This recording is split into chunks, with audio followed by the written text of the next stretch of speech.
What's up? Not too much, man. Good to have you here. Oh, it's good to be up here in lovely Huntley, Illinois. For sure. Good to be together, yeah. Yeah. It's, and live. And live, yeah, for our first Q&A. First of hopefully many, many to come. Yeah. We had some good questions this time, actually. So you want to go ahead and roll into that? And then once we're done, we will pull the winner for our Sweetwater gift card giveaway. Let's do it. All right. Let's see what we got. First question. I am new to guitar, but have played piano for a very long time. What is the most important thing for me to practice? Well, I would definitely start with the technique part, right? Yeah. the guitar part of the guitar. Yeah, exactly. I mean, if you have a background in pretty much any instrument, I mean, it's going to be not that big of a deal for you to adjust. It's really just going to be about learning how to be comfortable with it and stay relaxed. Yeah. I think the biggest thing I've seen from people of other instruments, especially if it's actually clarinet or saxophone, because of the way they hold it, Yes. they have a lot of tension. Oh, yeah, that's so true. It's just, I mean, focus on being relaxed. That's huge. Yeah. And then obviously, you know, getting comfortable with what the techniques are. Yeah, so if you're coming from piano, you probably have a really good grasp on the theory part of it. Mm-hmm. Coming in and just get used to putting the guitar in your hand, because it's going to be an uncomfortable feeling to begin with. It doesn't matter how used to playing piano yards. It's just something different. For sure.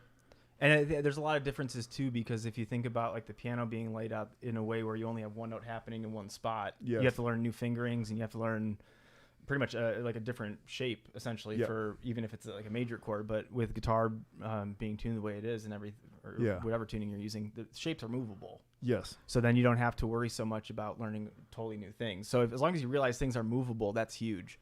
I mean, the piano player is going to have a massive advantage on the chord progressions, especially, you know, keeping them close and doing that sort of thing. So, I mean, it's definitely a great, I think, an advantage as long as you know, like I said, focus on the relaxation part and getting comfortable with, you know, those shapes and realizing that that's a big part of it.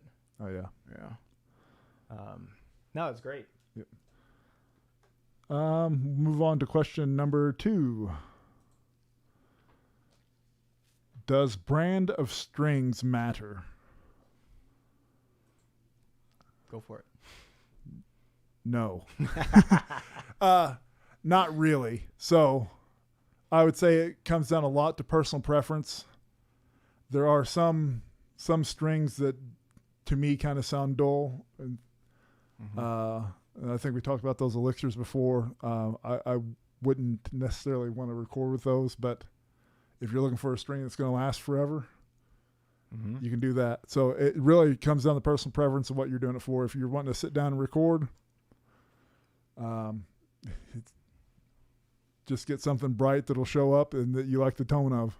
For sure. I don't think the brand really matters so much. I remember a time a while ago where there were a couple companies that were buying the B grade strings and like repurposing them. So obviously avoid those, but what do you use? GHS?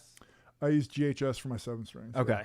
Yeah. So yeah, I mean, it really doesn't matter. I mean, I've worked with like Ernie Ball, and actually when I was touring with like Jeff Loomis, he was the guy that turned me on to those hybrid strings. Really?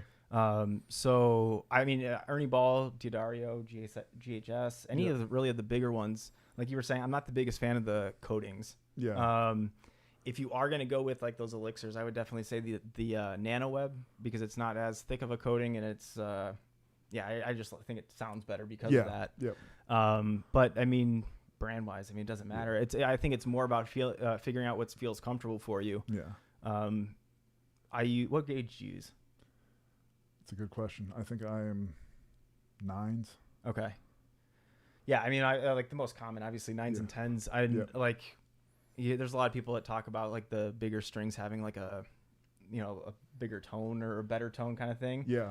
I feel like that at a certain point, or to a certain level, that's true. And then when you get past, like you get to those really thick ones, I feel like it almost deadens it a little bit. Yeah. But those hybrids that I was mentioning, those go from 9s in the high end to the 10s in the bass. Oh yeah. And then I just, depending on what tuning I'm using for my 7-string, I'll throw on I don't know, 60 or higher, depending if I'm in drop A. I think I was using like a 66 or something like that. I think I have an 80 on mine. Damn. So yeah. I mean, you can use whatever you want. Yeah, for that low B. I guess one thing I will say too, just a little tagline, is if you're recording, make sure you just change them frequently. Yeah, I've actually heard of people changing like every 20 minutes to half hour of track. That's intense. Yeah, I think for me, I tend to change them, let them get stretched out. I'll record for maybe a day, and then I'll change them that night and let them stretch out overnight, kind of thing. And that also depends on your sweat chemistry too, because if you're sweating on the string, like Loomis, where he has to take extra Floyd's with him because he sweats through them just from playing them live. So I thought he was like joking around about that when I first met him, and then not only did I see it I think I was on tour for 2.5, maybe 3 weeks, and mine was I wish I had done that, right? Because I was already rusting away, but he changes his pretty frequently. And you got to think that's maybe an hour a night, so that's 7 hours a day of playing, or 7 hours a week of playing, and you're rusting through stuff. So there's other things to go along with that, but if you're sweating on your strings a lot, or just even if you had a different pH balance that your strings aren't used to, you can those acid fingers. Yep, acid fingers. Yeah, and there's all kinds of things you can clean it up with. So question number 3. I'm trying to choose the right pedals for my pedal board, and there are so many companies, and I don't know where to start. Are there certain companies that I should avoid? Also, is there a big difference between boutique pedal companies and more popular companies like Boss? All right, so a bunch of levels, I guess. Yeah, we saw this question earlier and we kind of talked about it. It comes down to what you like the sound of. And I would look at listening to something compared with something else more than I would be looking at like a price tag or a name brand on it. Mm-hmm. I have had, on my pedal board at least, I do have some Boss things on there, and I have had some Boss things that I didn't like just because of like ground hum and things that they were having. But overall, I think this is one of those things where you go with your ear. If you like the way it sounds, it doesn't matter if it's a $50 pedal or if it's a $1,500 pedal. Yeah, for sure. I mean, I've seen people spend a lot of money on something. I mean, you have to trust your ear. Don't just go off, the name or any of that kind of crap, because I mean, I know a lot of people that have spent a lot of money and then the pedal was built poorly, or it turns out it wasn't really what they thought it would be or anything like that. I don't think I mean, not to talk shit about a company, but I think the only company I've ever really used that I would totally not recommend was Digitech. Oh, yeah. I don't think I've ever, I mean, there could be something great. I don't know. I've been surprised before, but that was the one that definitely didn't work for me. That what was the Digitech had the multi-effects pedal? Was it the RP3 or something? That I think everybody in the 90s had. The little 2-pedal thing? Yes. So, yeah, I would say there is a couple exceptions to what we're saying here. If you're getting like a tape delay over a digital delay or like a spring reverb, you're going to see some differences whether you like the sound or not. They're definitely going to be more unique. And those can be boutique and be a little bit pricier. They're a lot less common now than they were 40, 50 years ago. But I mean, if you're getting like a tube screamer, right? Yeah. I feel like I've seen a lot of blind tests with that, and if there is a difference, no one can tell. Oh, absolutely. So I like if you're getting something like that, I mean, there's no reason you need to spend. I mean, I had a student at one point that I think spent almost $500 on a tube screamer, sort of like fancy pedal. Yeah. And I did a blind test with the TS9 or 7 or whatever I had around, and no difference whatsoever. In the way, I mean, in the way we were using it, as like a boost, Yeah. But I think it, like you said, I think it depends on what type of pedal. It depends on what you're using it for, what your ear is for. Go ahead. Don't be scared to grab a Boss pedal if you like the way it sounds too. For sure. The thing I was gonna say too is I have seen a lot of newer people have issues with like the what's the word I'm looking for? Like the order of the pedals, like the way so they put them in, like, I don't know, maybe they put the delay not in effects loop, but they put it somewhere else where it sounded different. So I would think about that especially if you're setting up a pedal board, you know, what the signal chain. That's what I was thinking of. Yeah, what you want the signal chain to be, because I mean, and depending on your situation, my live signal chain was way different than what I would use if I'm just jamming with people or you know, things like that. I mean, my signal chain on that one tour was your signal chain. Yes. You know? Yep. I just borrowed it from you, you know? Yep. But yeah, as long as you figure that stuff out, keep it simple too. Yeah, absolutely. Don't take it like step by step, because you don't need to have, you know, 15 pedals all at once to figure, and try and figure that out. You know, start small. Yeah.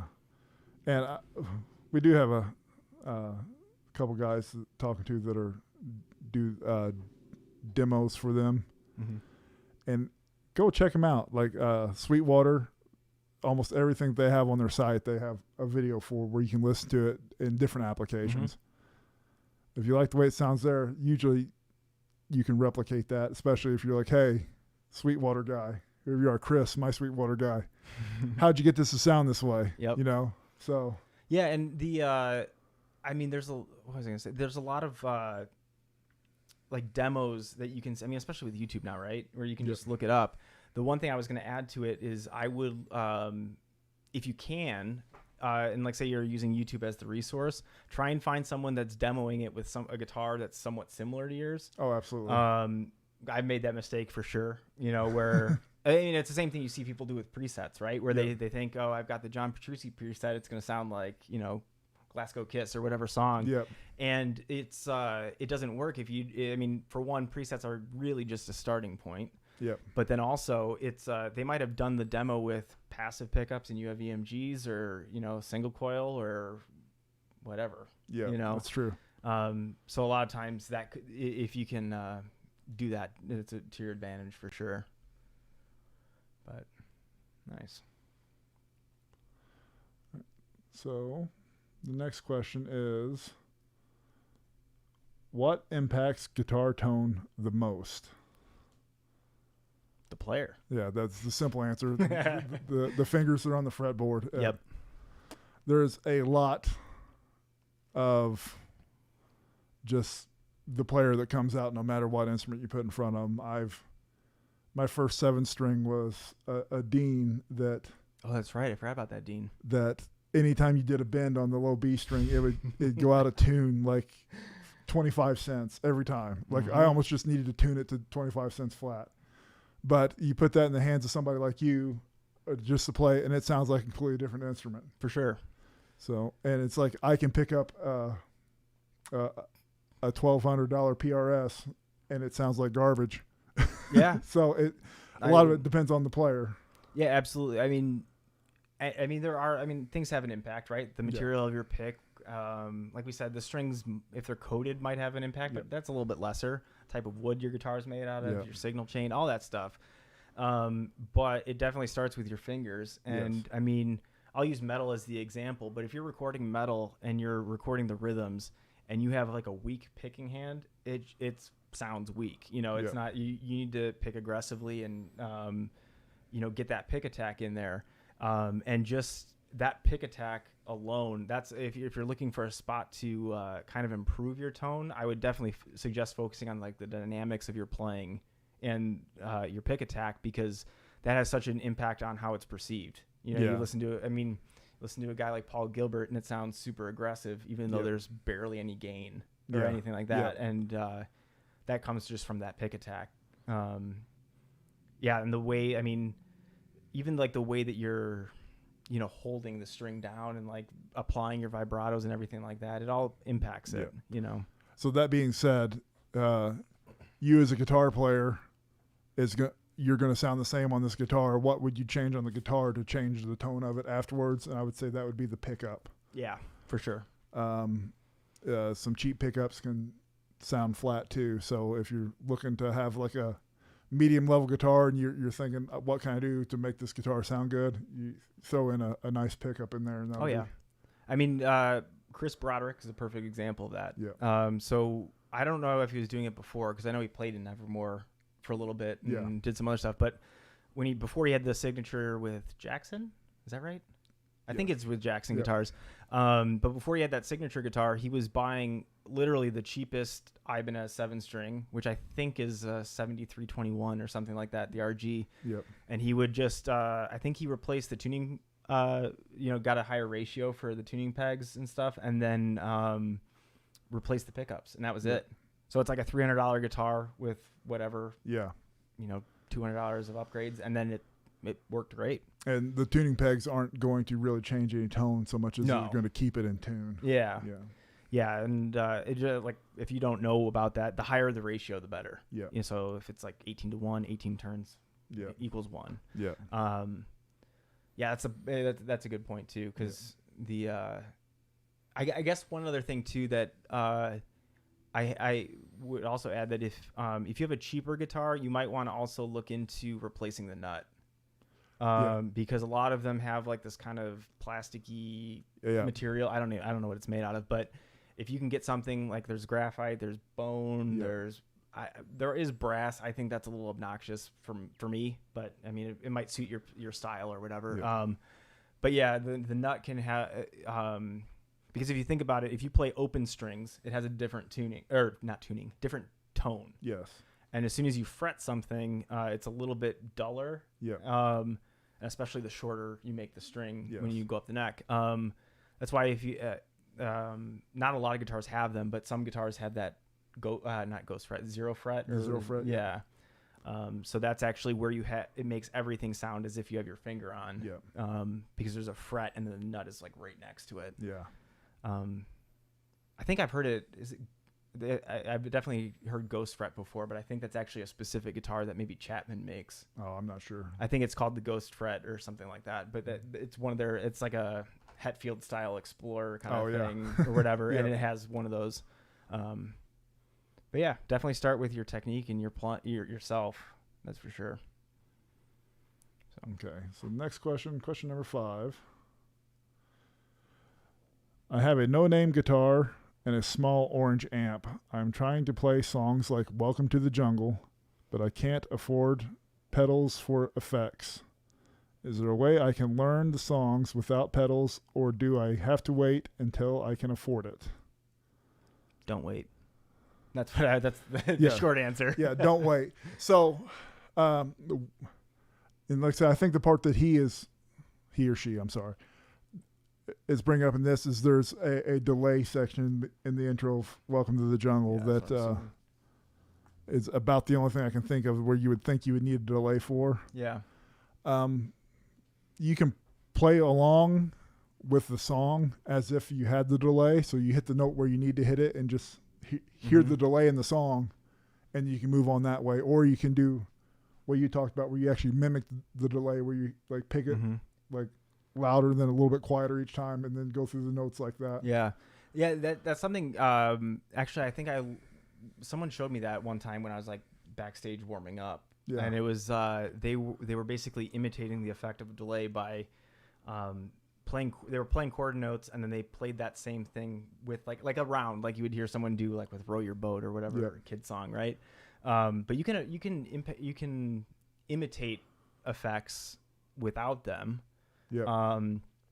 I definitely know that whatever this I don't know who this is, but whatever the I understand where they're coming from, where if you're playing certain songs, it can be tricky if you do not have the effect, and delay is I think one of the more obvious ones. Yeah, I think delay would be the biggest one. Yeah, because I mean if you have like especially if you're doing something kind of more towards like a U2 style or something like that, more in that vein, you're gonna use you're playing pretty minimally, and you're using like a dotted eighth note delay or a stereo delay with dotted eighth and quarter or something like that, and and the mix of that is super high. So then when you're playing that, you have a lot of reaction, or like a lot of, you have to be playing off what you're doing. So that I mean, I definitely get where they're coming from, but don't wait. I mean, you can still learn the parts and learn what you're supposed to do without it. And, you know, then when you can't afford it or whatever, you can get it. But yeah, I mean, the other option too, of course, is there are cheaper options than pedals if you want to if you want to start playing around with some of this. I think some of the other questions kind of get into this, but you know, if you there are things you can do on your computer. There are things that you can just plug into your phone. There are a lot of different things that you can use to at least give you a closer, you know, representation.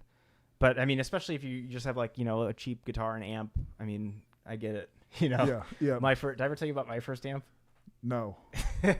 So I garbage picked, kind of looked like a jazz guitar. It had the F holes and everything, but my neighbor, like 3 houses down, was throwing it away. I believe the neck was kind of broken or whatever, but it was in the garbage, super old. So I picked it up and I traded my friend for his little like Squire amp or whatever. Oh yeah. So I was annoyed that I didn't have a channel switch. So I built this metal rod sticking out of it so I could kick the amp and change it to distortion if I wanted. So I needless to say, I broke it pretty quickly. Yeah. But then because of that, it started turning itself on and off on its own. And so I'd be sleeping, and it was in my room at the time, and it would just randomly turn on, and I'd start hearing Polish radio from Chicago coming in. So I'd just hear all these Polish voices in my room at like 3 a.m, thinking, you know. So yeah, I mean, I totally get the you know, having minimal gear and stuff, but there's a lot of ways that you can get around that, and I would just go for it. Yeah, absolutely. Sure. Never wait for gear to try to learn to do something you want to do. Yeah, ask a friend or something. I mean, I would loan stuff out if they needed it. Yeah, absolutely. Yeah. Next question. Question number 6.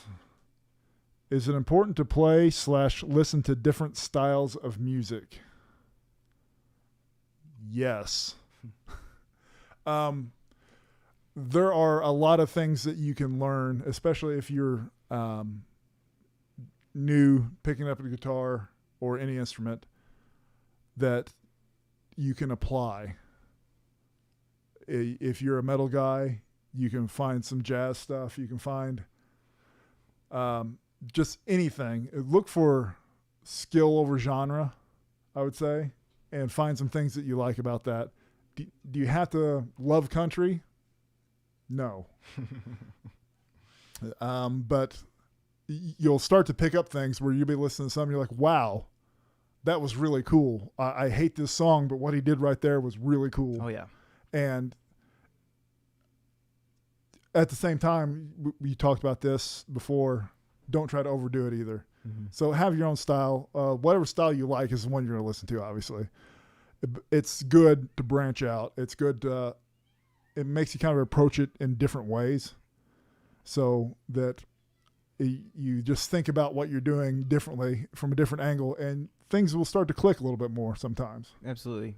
I feel like I guess there's a couple things just to be kind of cautious of. One would be spreading yourself too thin and just trying to do too much. Oh, absolutely. So, I mean, if you're focusing on different styles, totally cool.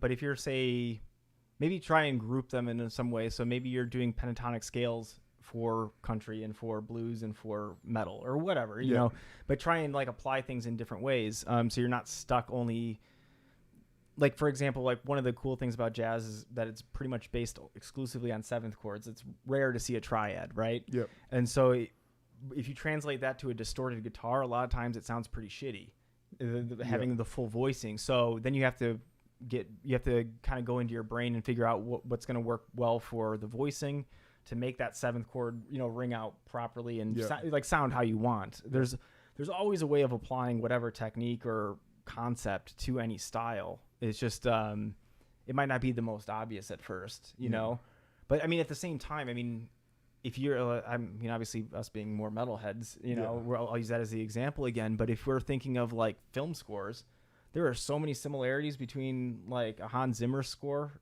and like a metal track. Yep. So absolutely. Many. I mean, people have obviously been playing like Paganini and violin pieces on guitar for a long time, but if you have, I mean, you could play the cello part and make that could be an awesome riff. Yeah, absolutely.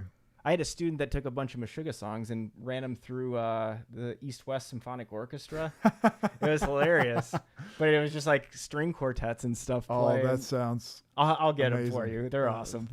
I need that. Yeah. But yeah, I mean, I would say analyze what you like. So when you're like kind of what you were saying, whatever you're listening to. Figure out why you like it. Could be the rhythm, could be the melody, could be whatever, and then use that to your advantage. Help you build that whatever creative side of things you're going to do.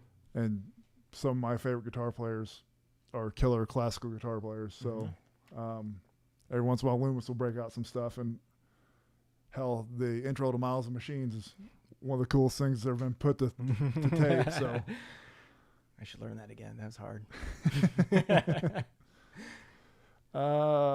Next question. How long should I learn 6-string guitar before learning 7-string guitar? I mean, I don't really feel like there's a time frame personally. I mean, myself, I think I got my first 7-string about a year and a half or so into playing. It wasn't too long. I mean, if your goal is to be on a 7-string, it is not a different instrument. Yeah, it is. It's an extension, but it's not something totally different. You've seen my 8-string, obviously from Conklin. That is, will mess with your head. And the only reason that is that 8-string that I have has a lower and a higher string, so you no longer have that bass line of the first string. Yeah. But for a 7-string, when you just have like a low B or A or whatever you tune to, it's really not that big of a deal. Not at all. And super easy way of getting used to it. Like, I don't know. I see a lot of people that are, a lot of people love Metallica, right? Take Master of Puppets and just play it 1 string lower. Yep. You'll get used to it pretty quickly. Yeah. And I mean, it translates so well. There's no like, okay, I have to be this good before I pick up a 7-string. It's the same thing just with an extra string on there. You're still doing anything you do on those higher 6 strings, you're doing on the higher 6 of the 7-string. So if you want to start out picking up a 7-string, knock yourself out. For sure.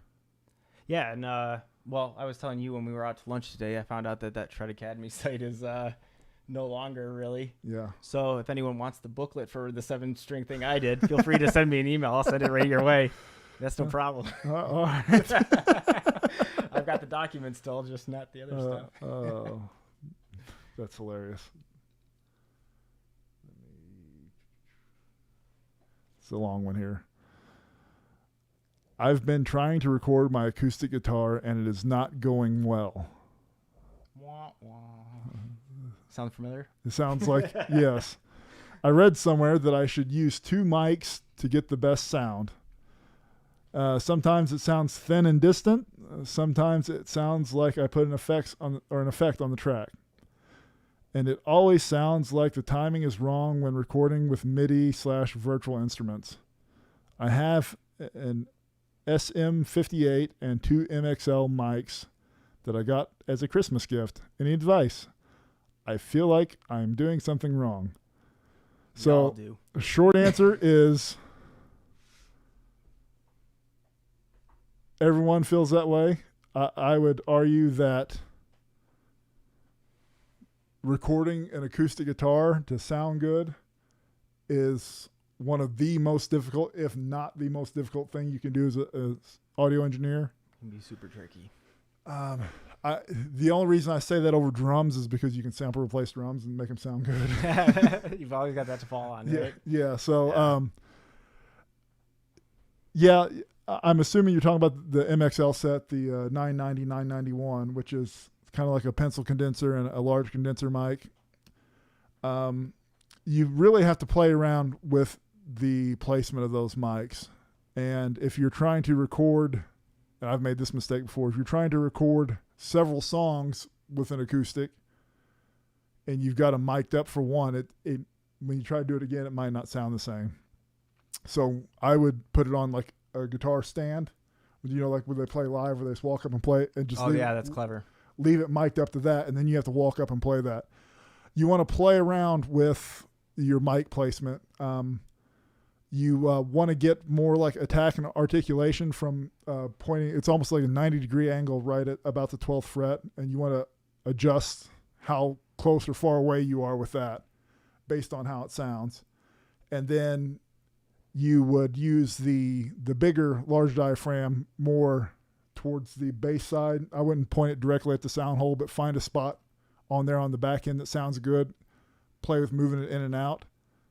And even then, it's probably going to sound like crap half the time. You're going to just scrap it and do it all over again. And that's something I've done a bunch. So when you're recording acoustic guitar, the first thing you have to know is you have to like the sound of the acoustic guitar when it's just in your hand. For sure. Because if the acoustic guitar doesn't sound good, and they're notorious for being hit or miss, especially in the mid-range sub 500 category. There's a lot of issues with intonation, for sure. And then a lot of the kind of, I don't want to say cheaper because there's always gems, right? I mean, I told you my favorite guitar I didn't buy was like $80 PV or something like that. But like a lot of them sound kind of plasticky. Yes. It could be the finish they put on it or whatever. But you have to make sure it sounds good in the room and in your hands. Yeah. So that make sure it sounds good. You want to get bright strings on there when you're recording it. New strings, we were talking about that before. You want to put new strings on at least every day if you're trying to record, especially if you're trying to record for like a project or something. And even when you do that, sometimes, like I know I've got my workhorse acoustic guitar is a Takamine, like an EG 330, and it's built like a tank, and it sounds like one when you play it. So it's real like dull. No matter what I do, it's like, man, this just sounds dull. It's just how the guitar is. It's not. I'm not picking up a handcrafted Martin and trying to strum that. It definitely sounds like it was a $300 guitar. So like I said, you have to start with something that you like the way it sounds, and then you really have to play with the mic placement. It's not an exact science. If you're just trying to get ideas down, I would take one mic, put it overhead, and just try to record it in the room with like some good a room that gives you like a good warm reverb, and work from there, because reverb is really important, I think, for acoustic. Yep. A lot of times actually when I am recording it, I don't like do a ton of it, but I'll have a little bit of reverb on there just to kind of get a sense of what it's going to feel like, later on down the mixing process. Just because it gives it more of that warmth and, Well, when you're miking it up close, you got to think that you're putting, like, it's like laying your ear next to it. You're bringing everything in real close, and you don't hear the room as much. So you do want that reverb on there. You also talked about how it kind of sounds like you're having an effect on there. Yeah. That effect is probably some sort of phasing issue, I would say. Kind of that seashell kind of. Yeah. So washy. What happens is sound waves generate at a certain length. And if one microphone is closer to the sound than the other one, they hit at different times and different lengths. And those frequencies will actually cancel each other out, as if one sound wave's going up and the other one's going down. And you put those next to each other, it will kind of sound muffled. And sometimes it's not just a direct phase correction. You can't just hit the button and flip it. Sometimes you have to like really get in on those waveforms and kind of shift them back and forth to find it. And you don't really want them exact either. You kind of want them off just a little bit, but you don't want them like canceling each other out at the same time either. For sure. Yeah, I think that the mic placement thing was huge. That was something I made a ton of mistakes with at first. You mentioned too about the sound hole. Do not point the mic straight at it. Yeah, no. If you want a boomy disaster, go for it. I definitely, I think that too. One thing that I've had some issues with, if I'm trying to get more of like sound from the room, was with like reflections from the wall. That was one thing that I didn't realize was messing me up for a while. So if you can get, obviously sound treatment's the way to go for pretty much everything studio related, but if you have like a bare wall, it those reflections can be problematic and add to that issue. Throw a blanket up, I've seen I've seen people record in all kinds of weird ways where they didn't have sound treatment for the vocalist, so they put a couch, vertically, and they just, they're singing straight to the couch. Yeah, exactly. It works. Why not? Yeah, absolutely. You hide in your closet, whatever you want. But the recording of and I think we mentioned it actually on a podcast maybe a few ago, but that acoustic pickup that I put in. Yes. So just to bring this up, if I mean, especially because I'm a huge fan of, I mean, obviously with the Michael Hedges poster right there, but like Michael Hedges and Andy McKee and Luca, whatever that I think I put a video of him up, the triple neck guitar guy. Yep. You know, all these percussive acoustic players, what they tend to do is have a combination of, if you look at a lot of their guitars, they have multiple outputs. Yeah. But they tend to use a microphone, that pickup that I was talking about, the Pure Mini, which is a transducer little magnet thing that goes underneath.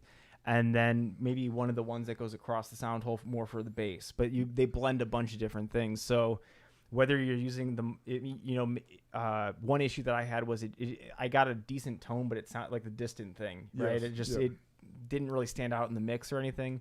So for me, having a blend of that direct signal plus and I tend to put the direct one lower because I like the more natural sound anyway. But that could be a cheapish option as well. And especially then you don't have to worry so much about the mic placement. Yeah.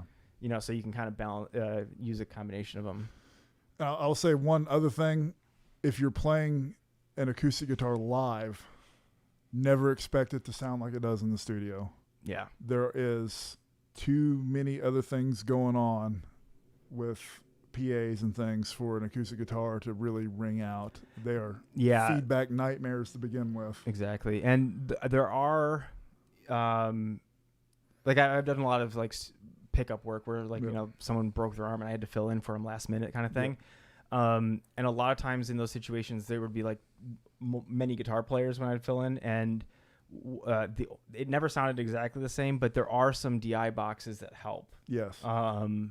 Can't remember what they are off the top of my head, but I know I have them. I could if anyone wants them, just let me know. But there's one from Radial that I know a lot of people use. I like Radial. So I can't remember which one it was for sure, but yeah. Yeah, Radial is a great company for sure. Yeah. But yeah, that is a good point. Yeah. And it like you said, you're not going to be out there. You're not Garth Brooks. You're not going to have $80,000 worth of PA equipment that's just there to cancel out your feedback. Right. So it's sometimes you got to take what you get, especially with acoustic guitars. Yep. Let's see what's the next one here. Next one is, what would you recommend for a cheap setup to record demos? Well, there are a lot of options. Yeah. First of all, how cheap? Are we talking about $20? Are we talking about $100? Are we talking about $1,000? Those are all still, in the world of recording, still cheap. Yeah. So, yeah, I mean, you can start with a voice memo on your phone if you just want to get like some basic things down. Yeah. So if you're trying to record song ideas, you could do that. But they say demo, so I'm thinking they want to probably full band. I'm guessing full band. I'm assuming like drums, bass, guitar, keyboard, vocals, whatever. Something to get the ideas. Yeah. Transfer them between members or something like that. First of all, you would start out either doing, I know there's some multi-track stuff that you can do on your phone. Mm-hmm. You could do something that way and just record with your phone with like a multi-track tool there. That is not going to sound the greatest. Even if you plug in a mic to your input, it's not going to be great. But if you're looking to do something for $5, $15, $20, $25, whatever it is, like that iRig or whatever it was that they use the guitar plug straight into the phone. Yeah, and those have gotten a lot better now where they don't just drain the battery and you have to plug it in. You used to have to charge it. Yeah. Play for like 5 minutes, phone drains, then charge it again. Well, now you got the wireless charging, so you can plug it in, just wireless charge at the same time. Fancy. Yeah, it's fancy.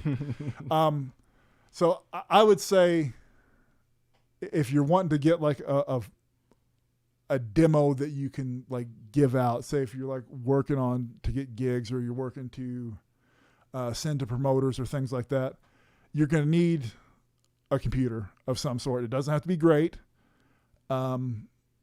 Software you're going to need would be Reaper and any kind of free VSTs that you can get that you want to use. And I would even go so far as to say for cheap, I would probably program drums over trying to record them. Yeah, I mean, if you're, especially for demos. Yeah. And that could, if you already have an electric kit too, you could always use that. Absolutely. Yeah. That's another pretty easy way of doing it. But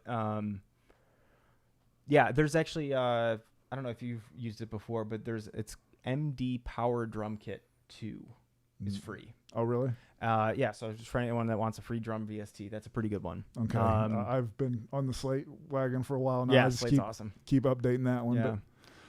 But you need some sort of hardware to get what you have into your computer, into your DAW, which obviously you would grab Reaper right now. It's free to use forever. You just have like a nagging box you just click through after you wait like 5 seconds. Yeah. And Reaper is really powerful. For the price, it's the best you can get. Oh yeah, I've said it before, but I'm just a fan of Cubase because of my workflow. Yeah. But if I'm not using that, I'm always using Reaper. Yep. Yeah. So interface,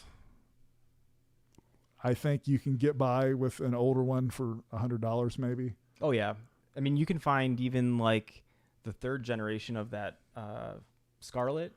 Yes. You can find. If you find one of those used, it's not. It's brand new, but it's cheap. Yeah, and with that you can have your DI is already built in. You can DI straight into it that way. Which DI is just direct input to plug your guitar right in there, and you need some headphones to listen to it on. I guess. Yeah, and like a lot of times I know people. I fell into this trap, especially because I got some bad advice from someone that we know. But I got really crappy advice when I first started getting into recording. So I got software I didn't like. I got interface I didn't want, and it was limited. It was terrible. Thought I had to get like certain gear to get certain results. If you know what you're working with, even if you're using cheap earbuds or computer speakers or whatever, as long as you know it as like a reference, you know what it's supposed to sound like. You can do a lot with very, very little. Yeah. I've got a friend that he was recording just with it went from a 1/4 inch into whatever connection on his iPad, and then he was just recording that way when he was on tour and stuff like that, just straight onto the iPad. Yeah, that's awesome. Yeah, so it's more about like developing your workflow and knowing like what you want. Like I mentioned, I like Cubase only because I do so much with like the programming side of things, and my workflow works for that. It doesn't really. You can do a ton with very little. Yeah. Yeah. So the only other thing you need is a microphone for some things, like if you're doing vocals or if you're doing anything, and that for me is just the Shure SM57. If you can only have one microphone, that's the one you get, and that runs new about $100, and you're gonna be hard pressed to find them for a whole lot cheaper used. Yeah, and and honestly, I would avoid buying used. Yeah. That's probably the most counterfeit or whatever the word is. Microphone. Oh, that is absolutely true. Yeah, it's one of there's and if you look it up online, you can see it. Normally, the only difference that you'll see between a true SM57 and the fake is the color of the screw, that tiny little screw that's at the bottom. Oh, wow. That's the only difference. Yep. And unfortunately, over the years of I'm knowing people that have bought them used, I would say probably a third of them were fake. Wow.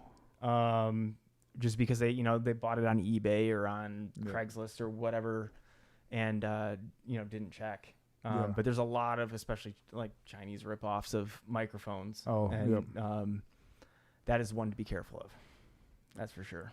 But yeah. If I had to have one microphone to use for vocals, if I was trying to record some drums or micing up a guitar cab, it would definitely be that one. Yeah. It's super. It's and even though I've used a ton of like really fancy mics, the 57 stands up, right? Yeah. So like my favorite combination, even though I was using a Royer 121, which is quite the microphone. Yeah. I was using that with the 57, and that was one of the coolest blends of microphones I've ever used. But I always have the 57 there. Yeah. Even if I don't I'm trying to think. I don't think I've ever not used it. Yeah. I was trying to find an example where maybe I always have it there as a backup and then end up using it anyway, even if I'm playing around with other ones. So there are sometimes where it won't really stand out, like overheads on drums, different things like that. But like if you're putting on a guitar cab, if you are recording vocals and you don't have the SM7B or something like for like louder rock vocals, or like a large diaphragm mic, like a Neumann or something. Yeah. For like clear vocals. It's going to be there. It's not going to be as good as a lot of them, but it's going to be pretty dang close. Yeah, it's not bad. Yeah. Yeah. Let's see. Next, question 10. We are 45 minutes into the Q&A, and we're... let's see. Do you think it will be possible to make a living in the music with the pandemic? Yes. I think you just have to adjust what you're doing. Yeah, well, I think a lot of art in general is adjusting anyway, with like especially the digital media, streaming and everything. Streaming. Sure. A lot of those things you can do from your home. Yeah. Yeah, I mean there's I think one thing people don't really realize is how expensive it is to really go on the road. Yeah. And so, I mean, regardless of, right now, obviously that's not happening, but, I'm assuming it's going to happen in the future. Yeah, right. Absolutely. And so, there's a lot of things that you can do to build up, use this time wisely, essentially. So that way, when you can do, live performing or whatever, you're thinking of that's just what I'm thinking of. Cause they mentioned the pandemic part. Yep. Yeah, there's so many different things that you can do. The thing I would just say is with music, just have a variety of things all things that you like to do, but just have a variety of things. So you're not like totally dependent on just the one area, Absolutely. It makes it so much easier. And I like the musicians that are just coming up with like random stuff that are like just getting released for little or no money right now, just because they don't really need it. But you see some, like Ron Jarzambek just released a cover of he called the song "She Blotted Me with Science." I don't know if I've seen that. I'll have to check it out. It is a cover of the Weird Science song. That's hilarious. I'm definitely going to check it out. Nice. So it was pretty neat. But yeah, yeah, for sure. You can absolutely do it. It's the digital age anyway, pandemic or not. Right. You could sit in your basement and make money if you've got a good idea and you're good at it. Yeah. Next one up. I listen to a lot of music that I can't find tabs for. I'm trying to learn more by ear, but I feel like I can't hear well enough. What do I do to fix this? More ear training. Yeah. Keep doing it. Yeah. I think part of what they're getting at is, and it's just something I see a lot, is it's very easy to get distracted with other things going on when you're trying to figure out one part. Yes. So if it's one thing to have, a guitar intro, but as soon as that's over and the drums are in there, like for me, I love drummers, so I get really distracted with them. Yep. So it definitely comes down to being more intentional with what you're focusing in on. There are little tricks you can do to help you hear things. Like, just adjusting the tone on your speakers. Like they'll add more bass if you're listening for root notes or something. But find a foundation. You don't have to figure out everything at once. Yeah. And that's what everyone tries to do. Yeah. Right? So, you find a root of a chord, or you can just listen to it and know the tonality. This is a major chord. This is a minor chord. You can start there. Yep. And start small and work your way into it. Just dig a little deeper. Yeah, I definitely find. If there's going to be something that's going to stand out, right? Yeah. So find what that is. It could maybe you just start with only the rhythm. Like you said, you could find the root notes. That's really good for figuring out the chords. Maybe you figure out the high note of the chord first. Yep. Because those tend to stand out pretty well. Yeah. Generally speaking, you're probably not going to start with more of the mid-frequency notes because those are just more of a pain in the ass to kind of decipher. Yeah. You hear low and high, and then it's kind of filler, right? Yeah. So definitely pay attention to what you're doing. But in general, I think ear training is super overlooked. Yep. Absolutely. a lot of times people kind of stop when they think they're ear training when they're only improvising and stuff, which helps for sure, or figuring things out by ear. Yeah. But I would definitely recommend at least getting comfortable with interval training, Yes. where then intervals being the distance between two notes. If you can tell what, start small. And there's a great website, musictheory.net, which has trainers on there that literally give you the grade right after you push the button, if it was, and so you can customize it, make it a really easy start. So unison, same note twice. That's pretty obvious. Yep. Octave, same note, but higher. And you can control if it's ascending or descending and all that stuff. But start with that, and then maybe like perfect fourth and fifth. And then that way you have sort of like the same note, the high note, and the middle ground. And then it gets easier to kind of fill in those.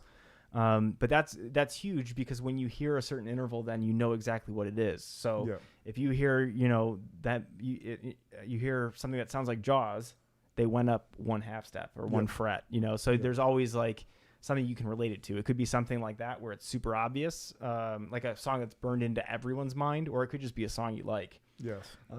Like for major seconds, for example, I always thought of Metropolis Part 1 from Dream Theater, because I listened to it too much, and it starts off with that bum, bum, bum, bum, bum, that first, or that, I'm sorry, the first to the second chord is the major second. So relate it to whatever, but take it,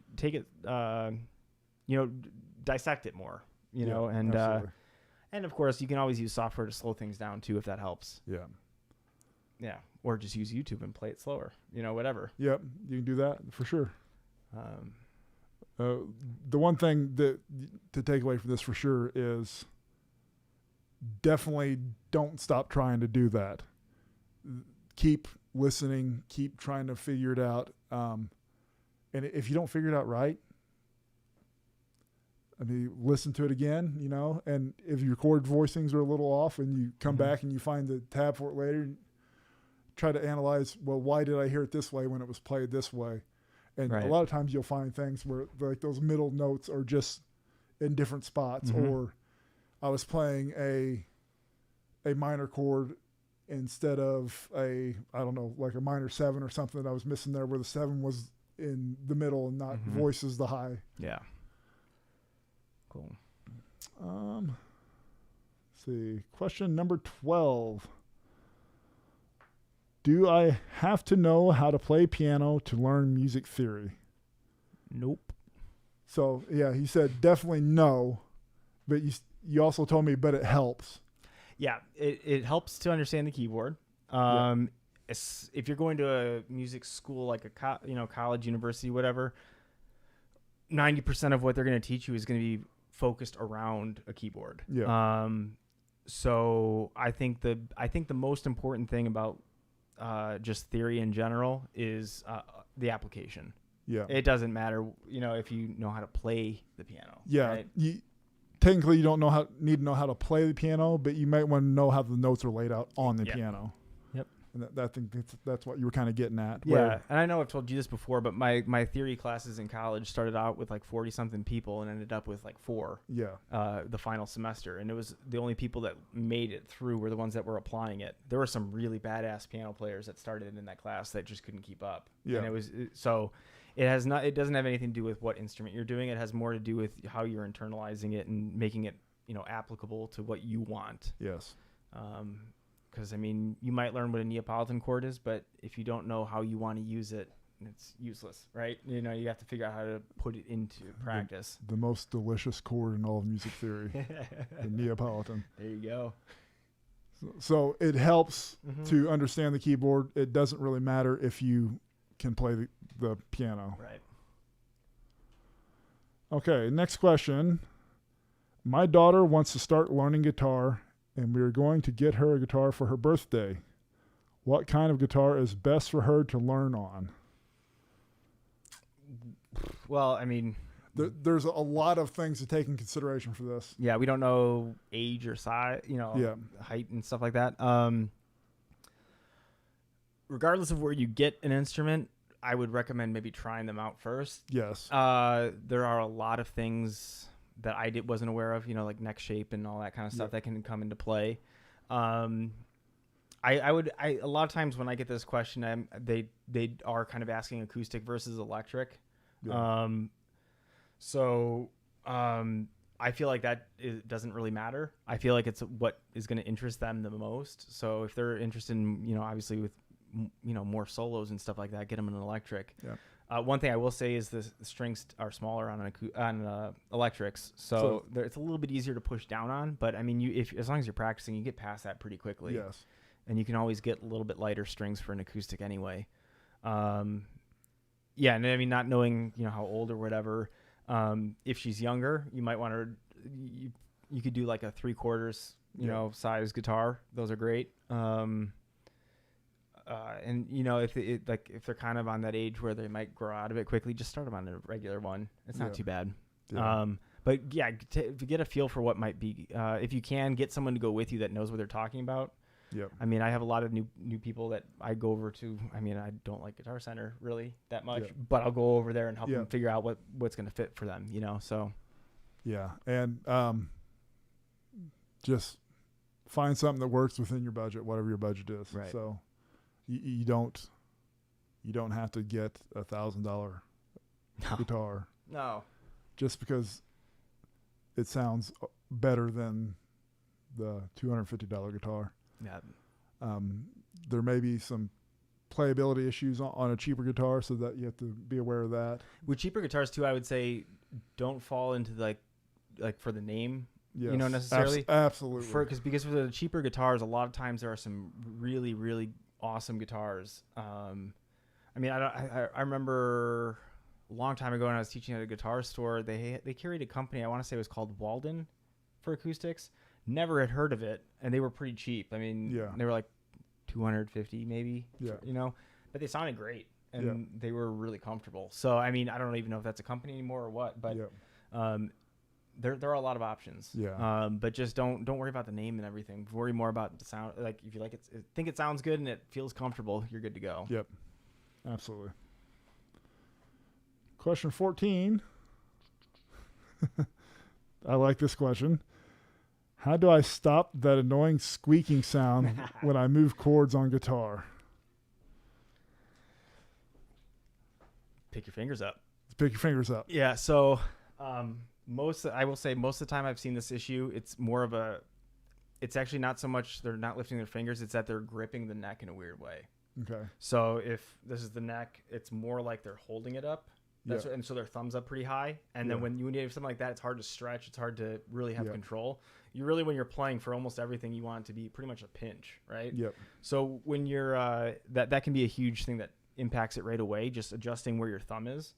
But yeah, you want to release that pressure. So the other side of that is it's almost always caused by tension, so you're stressing out somewhere.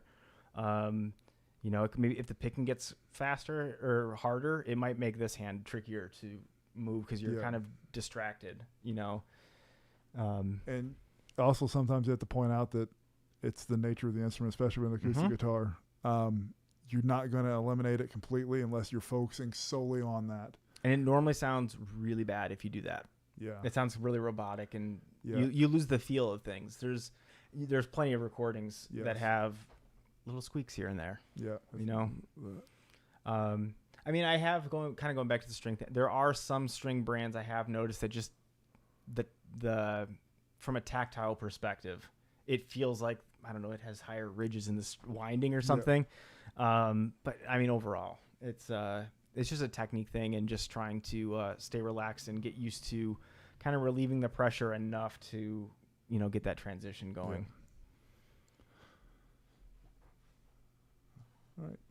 Well, we're going to run overtime today, but that's okay. I didn't realize we had that many questions. Nice. So question 15.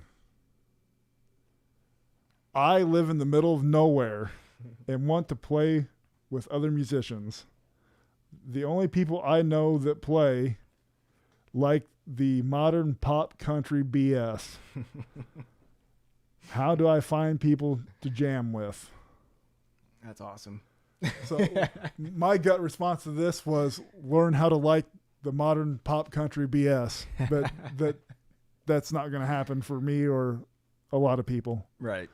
There are a lot of things. I mean, if I don't know what middle of nowhere necessarily means in this case, but if you have a music store, there's ways of, I mean, I know all of them around here have little bulletin boards where you can say, looking for a musician that likes this. You could use the internet, right? One thing I will say is if you yourself have like some demos or have something a little bit to like something to show people, a lot of times you get much more serious people interested. Yeah. And so they might be willing to, drive farther to get to you, or, be willing to go the extra mile, essentially. Yeah, absolutely. So what you're saying is people won't necessarily want to gravitate to someone where they don't know anything's going to come out of it. Whereas if they've heard you like posting some things on SoundCloud or YouTube or just anything, you playing, say you're looking for some people, people will come find you, and especially to jam. Now, songwriting you can do over distance, but if you want to like just jam with people, you need to be in the same room too. So I understand the difficulty for that. And I mean, regardless of what level in the industry you are, it is hard to find the right people. Absolutely. For a lot of reasons. Yeah. Not necessarily. Most of the time, it doesn't have anything to do with music. It has to do with other stuff. Sadly, it's tricky, but I mean, there's a lot of ways you can get yourself out there. And even like, I mean, there might be, who knows? I know plenty of people that play in like cover bands or whatever, and they don't really like it, but they enjoy getting out and playing. It's not their style of music. Yeah. So I would be surprised if like you couldn't find, maybe there's a guy playing in a country BS band, and he also is, a Slipknot fan or something. Yeah. It could be whatever. Whatever. But yeah, that middle of nowhere has nothing to do with that question, because you can be right in the middle of a metro area and still struggle to find people that mesh with you and mesh with you for more than like one session or reliable enough to actually show up. So for sure, that is the struggle, but just try to get yourself out there as best you can, and get yourself out there in as many venues as you can. Like I said, go to maybe find a show or something. Yeah, you can network a ton with. Absolutely. I mean, even if it's a bigger show, chances are there's some sort of local band playing there that you could maybe reach out to them and get more of like a, suggestion. Yeah. I mean, I'm surprised because, I mean, where we're recording this right now, suburbs of Chicago, it's not like in the city actually. Yeah. But within 15 minutes of here, we've got like, I can think of 3 or 4 drummers that play in, like, one of them being in like the big 4 metal bands. Like, so there's a lot of people around, and you just have to find them. Yep. Number 16. I've been trying to improve my technique and specifically my speed. I have not gotten faster in months, and I'm stuck. I am practicing about an hour each day. So why am I not getting better? So, there's a lot of things that could be. Yes. Like, I would say, if you are playing, an hour a day, something like that. An hour a day. Okay, yes. so I mean that's a very reasonable, great amount of time, to invest into it, right? I would bet that you are focusing way too much on the same thing. And just, trying to, getting that tunnel vision and being way too focused on one thing. You need to have some sort of variety to make progress, because you need to reset your brain. You need to approach it in different ways. So you're not only, you don't want to be someone that can only play a pentatonic in E minor and with one pattern, right? Yeah. You want to be able to use it in multiple approaches or situations. So most of the time when I see this, it's because the person is doing too much of the same thing. So you can always take, say you're practicing a major scale, you could do it one day with a certain pattern. The next time you practice it, you change up the pattern, right? Still kind of underneath the same umbrella, but you're changing it up. Another thing that I don't know if I've mentioned it on this before or not, but don't look at the metronome if you're using it when you're starting it, especially.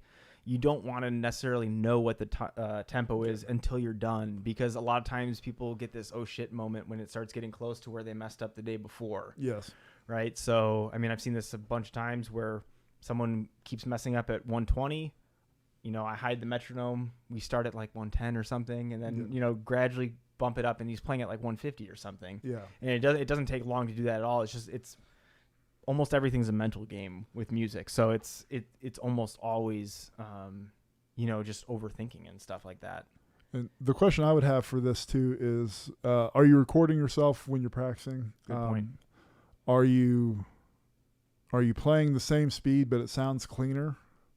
So, which means technically you are getting faster because your functional ability has gotten better. Yeah. So you may not be able to move your fingers any faster, but you may be able to play faster in a situation where you're actually going to be playing something and it sounds decent. Another thing is that you brought up is change it up. If you're doing the same thing over and over again and you're not getting results, that's kind of the definition of insanity. Yep. So do something that's going to change your muscle memory, work on different things, come back to it, sometimes stepping away and stepping back is the best thing you can do. Your brain might be burnt out. Your fingers might be burnt out doing the same things all the time. Right. And find something to change it up. Find a different way to apply it, Yeah. Find a way to enjoy doing it rather than thinking of it as an hour of practice too. So, and we've discussed this before. Yeah. But there's several different things. Plateaus are something that happen in anywhere that you measure progress. So the idea is, how are you improving while that metronome number is not changing? Right. Because there are other ways to improve. And sometimes, especially if you're practicing a lot, you're going to hit that plateau before you get a breakthrough, and that's just natural. And the better you get, the more it's going to happen. Yeah, and it's okay to take a break for a little bit. Yeah. So if you've been working on something for a week and you're starting, especially if you start getting frustrated, change it up. Yep, absolutely. Question 17.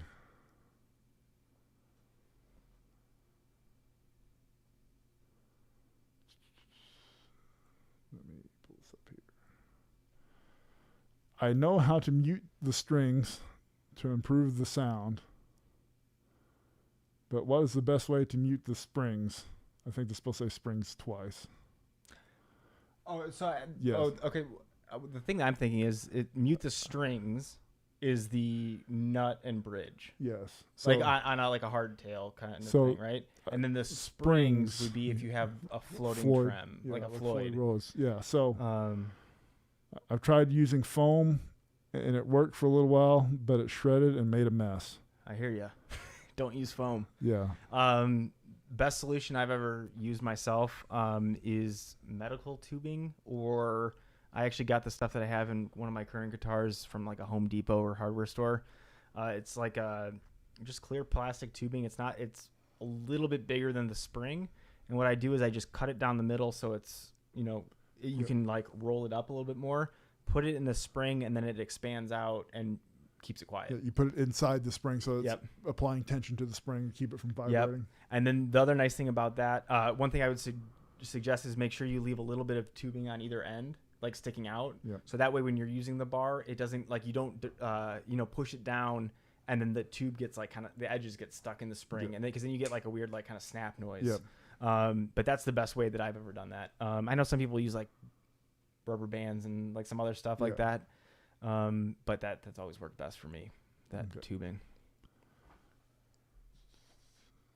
I've never messed with it enough to even know.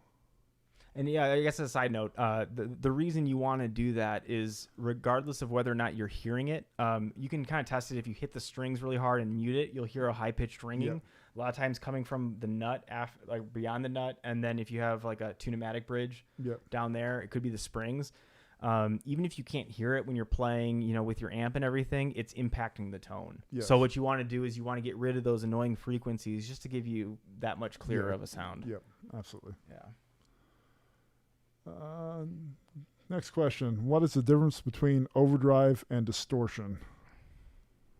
Well, I'm not a scientist, so no, just kidding. The way that I view it, they serve different functions. Yeah. Distortion is more of a consistent sound.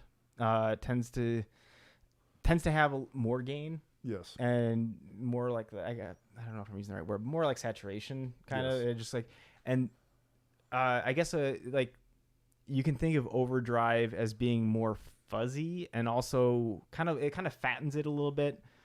They both use clipping, so it gets a little bit confusing, but the function's different. The overdrive, a good example of overdrive is if you just have a direct signal with only that pedal or whatever.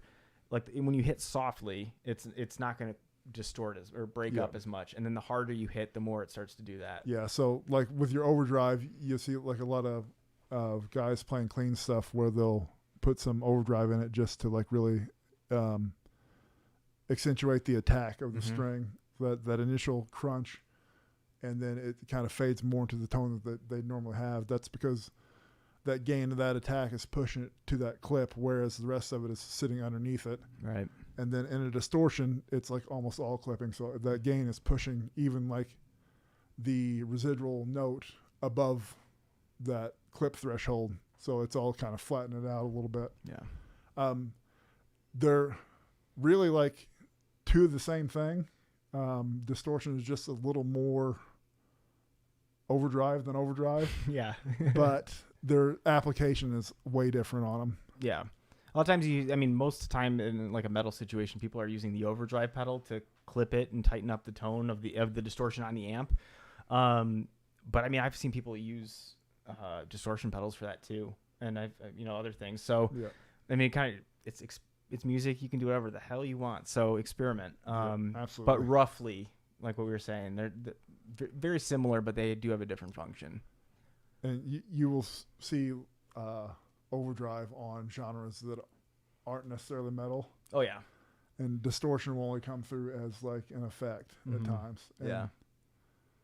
You see distortion on synth stuff too, where it kind of gives that buzzsaw kind of sound. Yeah. Just kind of neat. For sure. Number 19. Doesn't matter what DAW I choose to use. And DAW stands for Digital Audio Workstation. It is the software that you use to record. And the answer is no. It used to matter. Yes. When I first started recording, like I couldn't work with people because I didn't have the same Pro Tools setup and stuff like that. It really doesn't matter now. Get something that works well for you, is something in your budget. Learn how to use it well. If you switch software, it's not that big of a deal because the terminology is going to be almost identical. Yeah. It's just a workflow thing. So I did try to make the jump from Reaper to Cubase once when I was tracking. Okay. And it was different. I was able to use it, and I've done projects in Cubase before, but the thing that bit me in the butt was I was moving between two different computers with my license dongle, and it like fell out of my car, and I lost it. Ooh. So that's the copy protection is the one thing I don't like about Cubase. But so I had to take that entire project file with all the sources and send it to someone else to have them pull out all my stems and edit all my cuts because I hadn't like crossfaded my cuts and everything yet. That's rough. So, and it was on a drum track. I'm sorry. And when it came back, he did it for a great price, but I had to pay for it. Yeah. But there were still some things about it I didn't like. And I had to accept it because I had no way of getting in. And then I found it like 2 weeks later sitting in the driveway. Of course. I found one of my students' old dongles in my at my old studio when the snow melted. Along with a ton of pics. Nice. So last question we had pre-generated, or not pre-generated, but were sent in beforehand. Sent in beforehand, yeah. So I'm trying to practice, but get tired and sore quickly. My friend plays a few hours every day, and I can only play for around 30 minutes. Do you have any tips? Relax. That's a big part. Yeah, and also, like, sore where? Sore in your fingers, sore in your back, sore. Like, if you're getting sore fingertips, it's because you haven't played enough yet. You're not getting used to it. Yeah. So that's something you build up endurance for. If you're getting sore in like your back or your shoulders or something like that. And it starts turning more into like a pain, especially, yeah. That is tension that you need to figure out how to resolve one way or another. And it's really something that you almost have to relax, obviously, but you have to focus on what's causing you to do it and adjust from that. Yeah. Tension is huge. I've told him before, but anytime I tried to play faster, this shoulder would start to tense up. Yeah. And so I didn't even realize it until I filmed myself for the first time. And that was impacting all the way down my arm on this side and then also over here. So tension is huge. And then I also feel like people practice specifically to get faster, or to master a song, or they have some sort of goal like that. Yeah. People don't really tend to practice for endurance. Yeah. And so all that really means is let's pull a number out of the air and let's just say like your maximum speed for the song you're playing is 150 beats per minute. Maybe bump it down to 130 to 140, a little bit slower. You can focus on more of the details of what you're doing, and you can play a little bit longer. Yep. So I did a ton of that, where there would be, towards the end of my sessions practicing, I would try and shoot for the speed thing. Yep. But until that point, I would be focusing more on the endurance side of things and just playing, that exercise a little bit slower, but maybe for 5 minutes straight instead of only 2 minutes. Yeah. Or just ripping through it as fast as you can once. Yeah. And I mean, regardless of how you're practicing, you do have to build up endurance.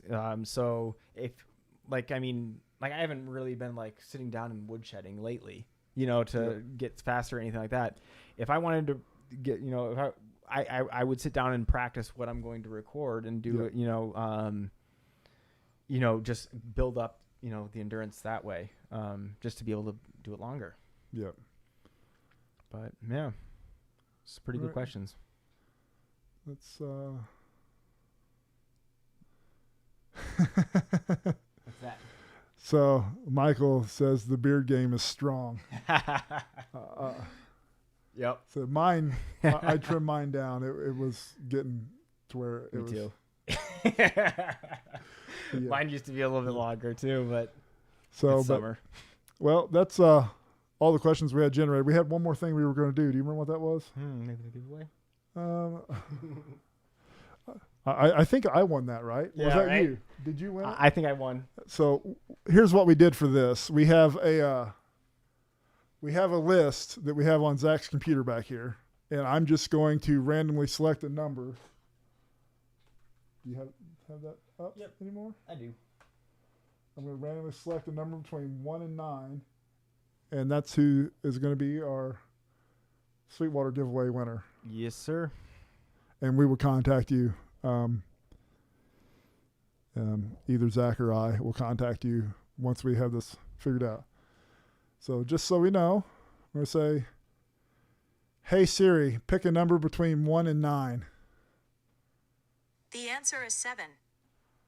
So 7 is Eileen Alps. Alrighty. Congratulations, Eileen. So we will be reaching out. Yeah, I'll be reaching out to you actually soon. And then we'll get that transferred over to you. All right. Yeah, we appreciate you guys stopping by. Yeah, this was fun. It was a lot of fun. Yeah, we'll have to do more of these live things. Yeah. And got the kinks worked out for the most part. Yeah. So it'll be good. It only took me 15 minutes to figure out that YouTube generates a new stream key every time. So we couldn't figure out why we couldn't get it to stream. It happens. But we appreciate everyone showing up. We appreciate all the questions. Let us know if you got more. We'd love to do this again soon. Absolutely. Take care, everyone. Later. Bye. Cool.